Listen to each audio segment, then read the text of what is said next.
Here we go. Welcome, everybody. If you have just joined, we are at Grape to Glass. This is our September edition where we are tasting our Vintner Collection Brut and our Napa Valley Petite Syrah.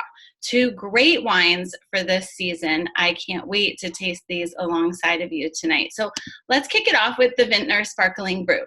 One thing I did want to share with you is sort of how to open your sparkling wine like a pro. And this is something that you might have seen in our trainings if you're a cause entrepreneur, or maybe you've just always wondered how to do this with class and with style. So I'm going to show you and see if I can pull it off too, right? But the key here is that I have actually taken the foil off the top. So there's a little tear pull, and you can just pull the foil right off the top. So I'm just leaving the cage on, right? And then I have actually unraveled the cage. So I've loosened that. I could remove the cage right now, but I'm not going to. And then what I like to do is, if you have a towel, that's great. I don't have a towel right now, but you're gonna go ahead and tilt the bottle at a 45-degree angle. That 45-degree angle really does help, to be honest, just from keeping this wine in the bottle so that you can pour it into glasses of important people, like your guests, your friends, your family. So then I'm going to use this cage actually kind of as a grip on the cork, and I'm gonna slowly turn the bottle until voila. Now let me show you. I'm leaving it at 45 degrees angle. No wine is lost. Got it? Yeah, perfect, easy. So anyway, that's kind of the secret. The secret is that 45-degree angle, and then you want to release it. You'll hear the cork. You keep the wine at 45-degree angle for about 15 seconds, and then you can go ahead and pour. So here we go. This is the fun part, right? I didn't lose any, so that's valuable. I think let's see here. I've got one person that maybe I'm not on mute, so let me adjust that. All right. So our Vintner Brut is one of my favorite wines. We just did get 90 points with this at our Critics Challenge. Yay! So Critics Challenge is actually a wine competition with several critics. These are wine writers. These are people that have been in the wine industry for a long time, and they know their wines, right? And so they get together and they have a panel of 3 or 4 people, and they're all blind tasting a whole set of wines. And they come out of that panel and start communicating about the best wines. And they have to agree when they find the best wines. So it's no surprise for us, right, that they agreed that this was a gold medal winner, which is 90 points for our Vintner Collection Brut. So cheers to that. A fun thing about our Brut and about any sparkling wine is that you don't have to serve it in a champagne glass, right? You can really serve it in any glass that you want. It's pretty common to see it being served in a wine glass. I have selected one of my favorite kind of all-purpose wine glasses. This is a Riedel Overture glass. You can actually find Riedel at Target sometimes, and you might be able to find it on sale, but this is just a great all-purpose glass. I love it for whites, I love it for reds, and I'm really gonna enjoy it for the Petite Syrah, and sparkling is great in it too. So you can always do that. Now with sparkling wine, you have the bubbles coming up, so you don't really have to swirl, right? In fact, swirling is almost unnecessary. It's not needed because the wine is already effervescent. And those little CO2 bubbles are actually lifting the aromas out of the glass so that you can enjoy them. So go ahead and stick your nose on in there, and you'll really smell all of that beautiful fresh fruit. This sparkling Brut is produced in what we call the méthode Charmat method, or the Charmat technique, Charmat method, which is actually a cold secondary fermentation in a stainless tank, which is under pressure, and it's bottled under pressure. So the difference between this, and I've had this question a couple times lately, the difference between this wine and our North Coast Brut Or our celebration Brut is that those wines are made in méthode champenoise or méthode traditionnelle. I crack myself up trying to say this stuff in an accent. Anyway, it's the traditional method, or also known as the method in Champagne, France, okay, where the fermentation actually occurs in the bottle. Every single bottle has a mini fermentation, which produces the effervescence and the bubbles, right? And then it's carefully riddled, which means that it's carefully moved slowly up to on its neck. And I can't do that or else I'll dump my wine, but it's all the way upright. And the sediment from that fermentation then comes out quickly and the cork and cage go on. So that's kind of the process in the nutshell. And you guys do have that process in the training center in our Introduction to Wine videos and also in our Sparkling Vintner Brut. So you guys can reference that. But this is really a great thing because this Charmat method produces very fruit-forward wines. They're really intense, they're very aromatic, and they're really enjoyable. So Brut, what does that mean? Brut is the driest and most common sweetness level for any kind of sparkling wine or champagne. So Brut is kind of our classic standard. It's not especially sweet. It's drier, which means it has less sugar. So not a lot of sugar. Do you guys want to know a fun fact about sugar and sparkling wines? Yes, please. Yes, please. You probably have tasted, maybe, you might have tasted, there are some out there, are sparkling wines with no sugar, no grape sugar at all. They are very dry, very austere, and highly, highly acidic because they don't have that sweetness to balance the high acidity of the wine. Why that's not common and why you see Brut, which has a little bit of sugar. It's called the dosage, which is actually a grape liqueur. So it's not refined sugar. It's actually grape liqueur, which is a very concentrated amount of grape sugar from juice. And a little bit of that is added before this cork and capsule goes back in. And because it makes a balanced wine. So when we look at here at our flavor profile, we have dry and sweet. Well, we're somewhere in between because we're not completely dry. Champagne is about the same dryness as our Vintner Brut. And perhaps some of the champagne producers are more along the line the Celebration Brut, which is actually just a little bit drier. So not quite as much sugar as our Vintner Brut. Okay, so that's how it relates. But all of them have this dosage, this liqueur, this essence of sweetness from the grape that balances the wine and makes it delicious because these bubbles are also made of CO2. They're the product of fermentation. So those also enhance the acidity of the wine and the perceived acidity of the wine. So is this soft or crisp? It is on the crisp side. And lighter, full-bodied, it's on the light side. Now, when you're smelling this wine, I get even a lot of florals. I get all these citrus and pineapples and that crisp apple. This is a blend. It's a proprietary blend of eclectic white grapes, including a lot of different grapes from California, right? So including a lot of aromatic white grapes. That's why you get this floral expression I'm starting to get right now. But I just love how this jumps out of the glass. Now, when we taste this wine,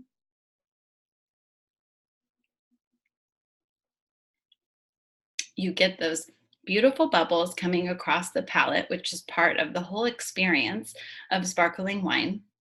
And you get more pineapple, more citrus, and more crisp apples. So we're not even going to pairings yet, but while I have this up and while we're going into holidays and you're thinking about citrus and apples, right? It's apple season, so it's apple pie season, apple crisp. There's so much going on right now with seasonal produce, and we're rolling into citrus season. So this wine could pair with a lot of the seasonal dishes that you are thinking about making now. This would be great. I love serving this wine after dinner with dessert, kind of punctuating the meal with something really refreshing.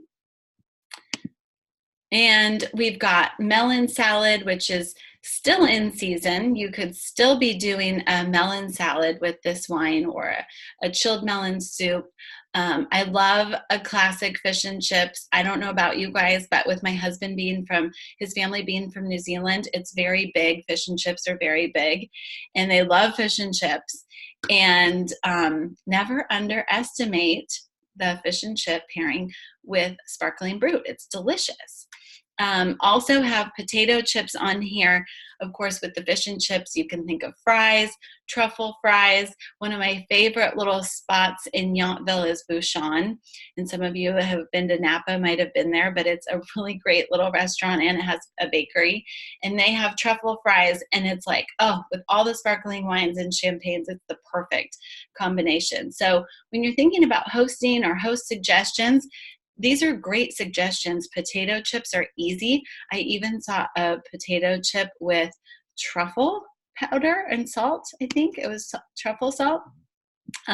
So again, really inexpensive, but maximizing that flavor pairing. It's really good.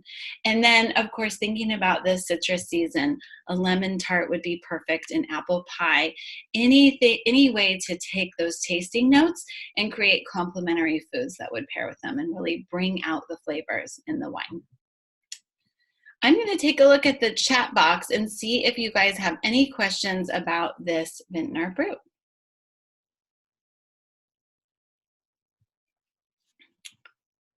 I see Jen might have some popcorn going on. Maybe. That's a great pairing. I love my popcorn, as many of you know. So popcorn is a great pairing. You can just do so much with a little bit of salt. And this wine really pairs well with these salty flavors, right? Whether it's a potato chip or popcorn, French fries, fish and chips. It doesn't even all have to be junk food. You could do something healthier too, but it's a great pairing because it is so refreshing. All right, I can see some of you guys. Hi, Tracy. See a few people who have joined. Awesome. Good to have you guys here.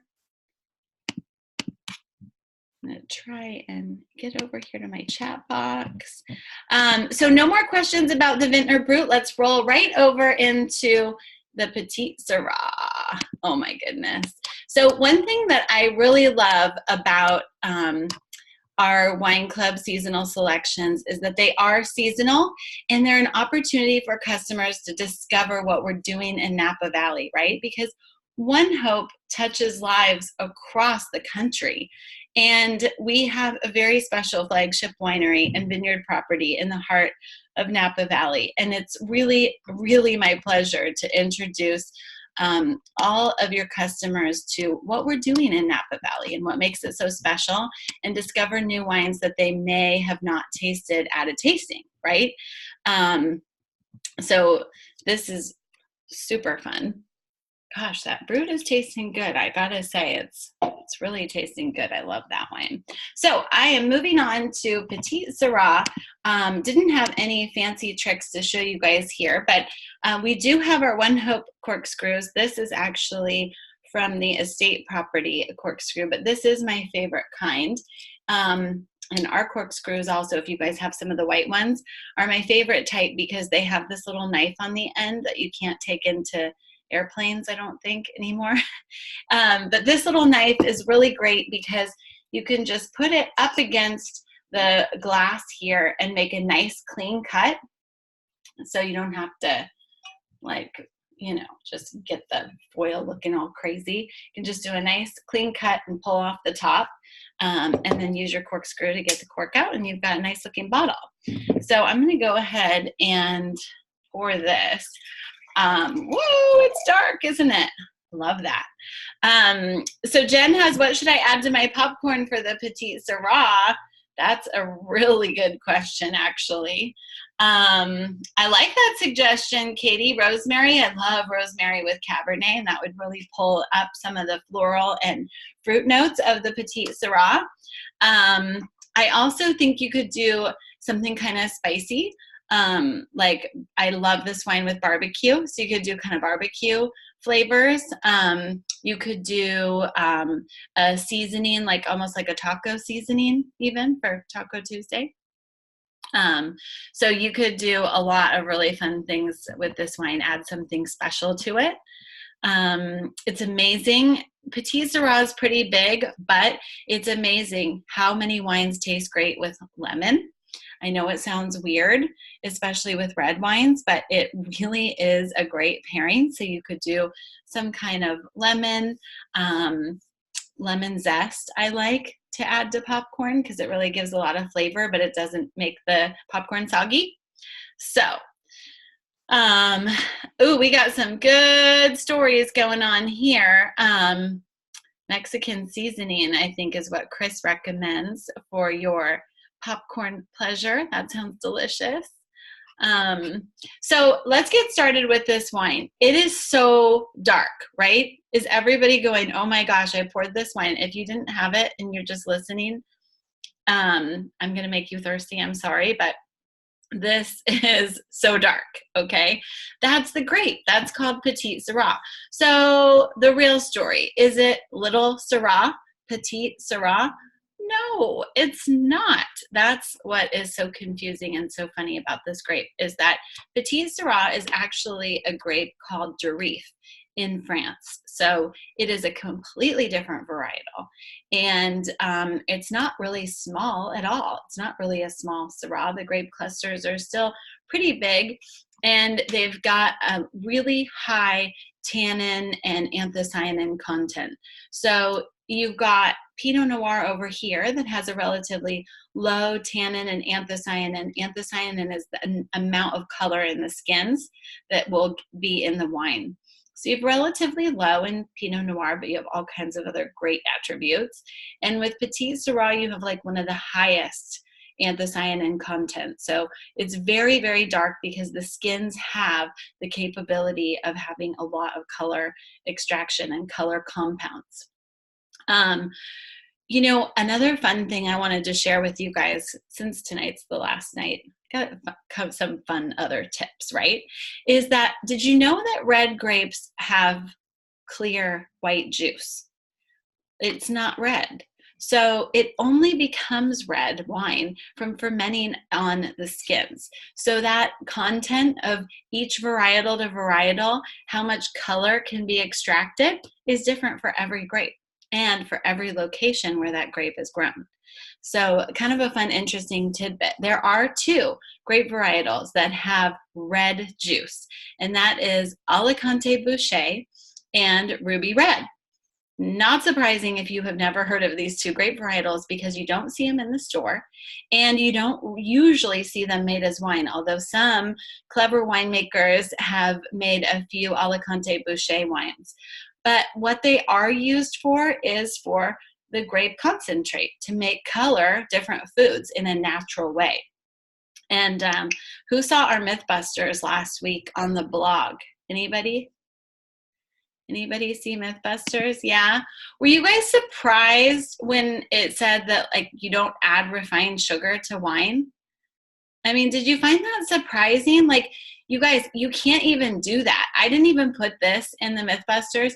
You can't even do that. So there's no way anybody in the United States is taking like pure cane sugar or refined sugar. That's like the worst thing everybody's scared of these days, right? I mean, I don't like eating it either. You don't put that in wine. That isn't how wine gets its sweetness. So it's from grapes like Ruby Red, Alicante Bouschet. They're so dark, they're so intense, they're so color expressive, and when they're ripe, you capture that and concentrate that, and it's natural coloring. So if you see like kids' gummy fruit snacks, you know, and they're all different colors, but it's natural colors, it's probably from grape. A lot of those colors come from grapes. So I think it's interesting. I'm glad that you guys, hi Diana, I didn't see you. I'm glad you guys found that useful, because I realized while I was discovering what everyone was afraid of, that they weren't even sure what it was. Like, why would a wine be sweet, right? And where would that sugar come from? So those two type of grapes, I am going to go ahead and pop in the chat box by request. And that is Alicante, Boucher. Ooh, I think I'm spelling that right. And Ruby Red. So they're the two grape varieties that have red juice. Once again, don't see them a lot in wine, but they do have red juice, and it's usually used in other food products as a natural coloring. And I mean, who doesn't love eating grapes? They're natural, right? Yeah, okay. So I'm glad that I could share that with you. Now, another cool question though that I get along the lines of sugar, which I'm gonna talk about right now, is, well, which ones of our wines are dry, have no sugar? What can I tell people about with our wines that they don't have any sugar, like zero, zilch, nada, no residual left over, like our Napa Valley Moscato, the Napa Nectar? Oh my gosh, that's got some residual sugar from the grape. It's intended to be there because it exacerbates the flavors and aromas of the wine. It's amazing. But this Petite Syrah, everybody, zero sugar, zero sugar. Most of, in fact, I can really say all of our Napa Valley red wines and Iconic Collection wines have zero sugar, okay? So when you saw in Mythbusters and we said most more expensive wines rarely have sugar, that's not true always. There are some contenders out there like Caymus Cabernet at $100 a bottle. That's got some sweetness to it. It does. It's got a little bit of sweetness to it. And that's a stylistic expression. So, but this Petite Syrah, this is dry. So if anybody's looking to stay away from sugar, you are right here in the right spot.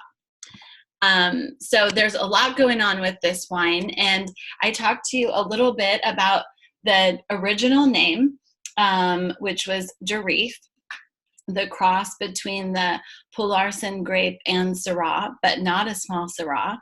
And this is a fun wine, you guys, because really to get to know this wine is to understand how floral it is. When it's added to blends, it's added for this aromatic complexity because it's actually floral. And when you look at the wine, you would never think that. I know I would never think that. But in actuality, it's got like almost a violet character. It's really, really floral compared to other reds. And so, so anyway, when you serve it at slightly cooler temperatures, you have less of the big fruit aromas and more of that floral kind of mineral. Are we having donuts? I think I see donuts being passed around. I can't tell what that is. What are you guys eating at your party? I want to know. You got to type it in the chat box.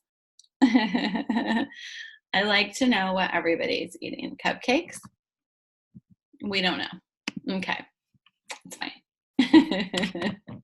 All right, you guys. So this is a wine that you want to get your nose into the glass. So you can swirl, you can sniff, and really get your nose in there. So I love swirling like this. Just don't fully pour your glass too full.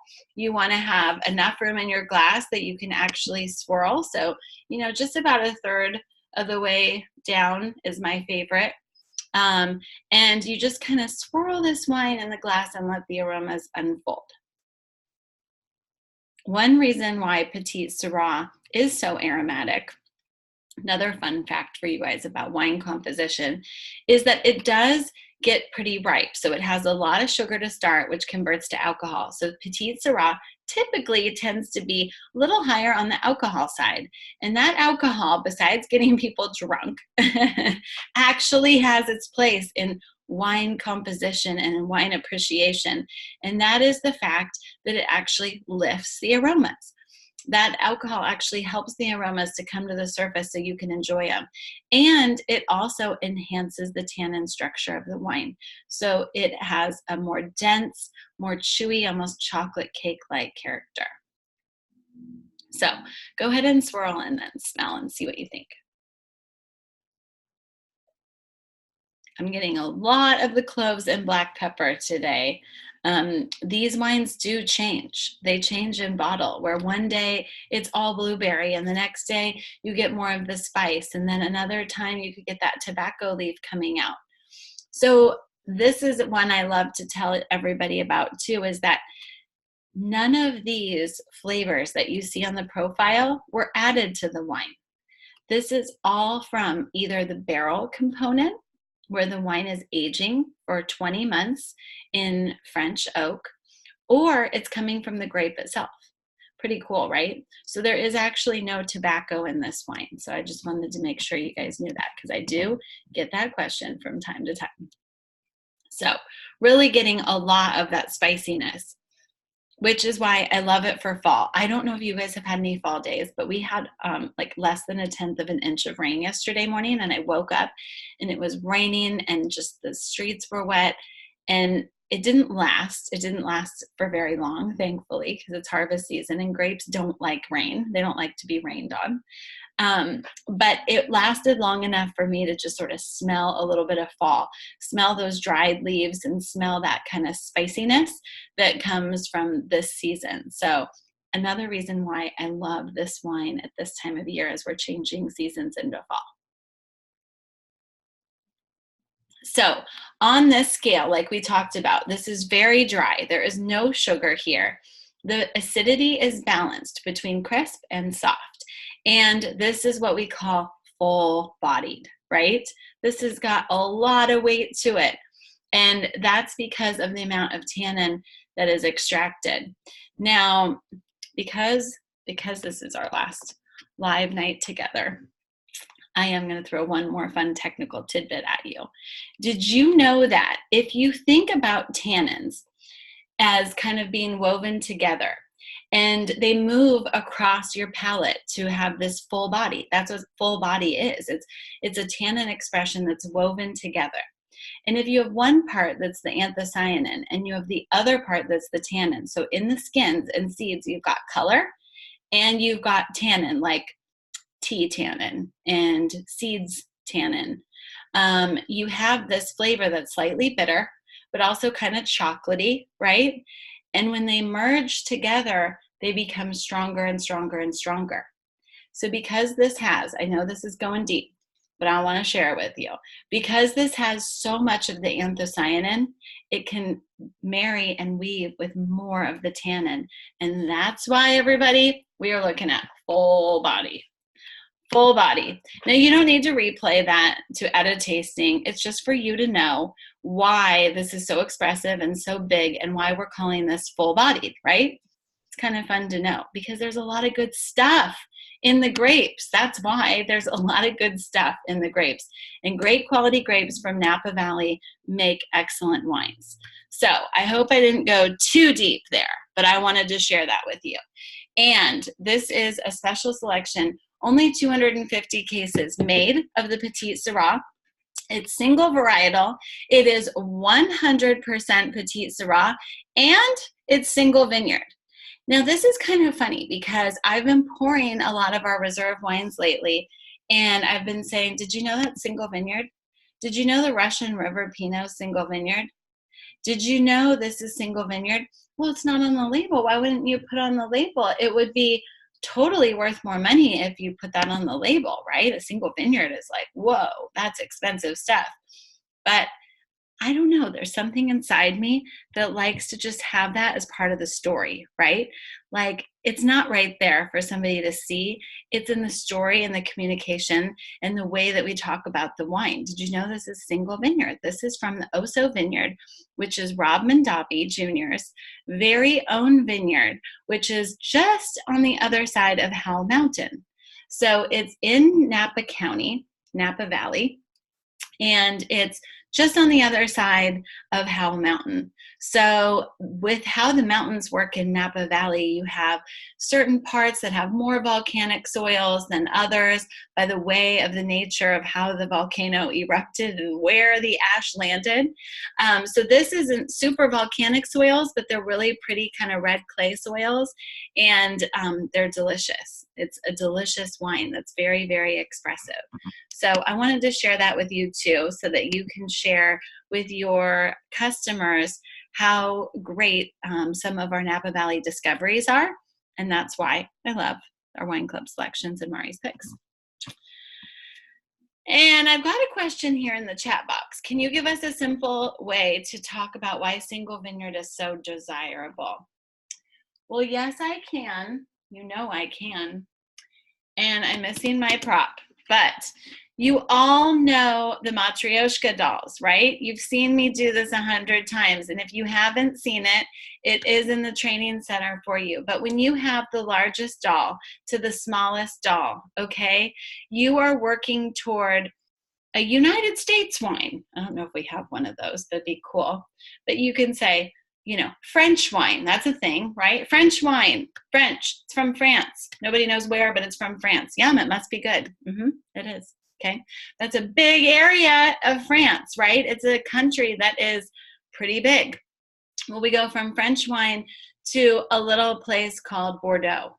It's a smaller area in France, where now you know something about the grape varietals that are grown there, you know something about the climate, maybe you've been there, okay? But it's a smaller area, and that's why the Matryoshka doll gets smaller and smaller. And when you go down through these different areas, like from Napa Valley, we've now fine-tuned it down into single vineyard. So the little doll gets very small.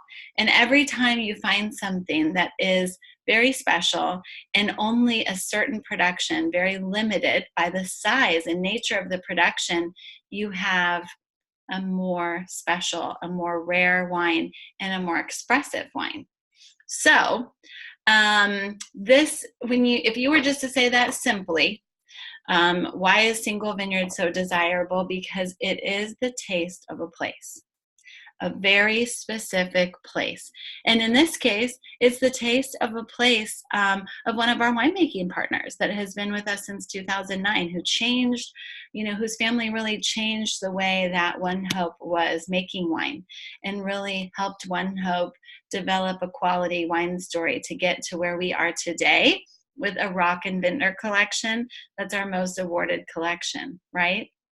So I like to talk about single vineyard in that way because they are really interesting wines. You can really study them if you want, but you can also just enjoy those flavors. And over time, you can come back to different vintages of that wine that are different expressions based on the weather of the year, are different expressions of different winemakers. So Rob's got all kinds of winemakers sourcing from his vineyard. There's all kinds of expressions of Petite Syrah out there. Don't ask me which ones right now because I don't know. But he does. He's got all this happening. And so it's the part of wine that's interesting. It's like a little bit of history. It's kind of diving into the details that make wine's story so unique and so fun to explore. And that's why I love sharing these Napa Valley wines with you, because there's a lot of a story here. Is that a way to say that? A lot of a story. Sounded so good, eloquent, very graceful. I haven't even sipped this yet, you guys. Okay, so let's have fun. Let's try this wine in case you haven't.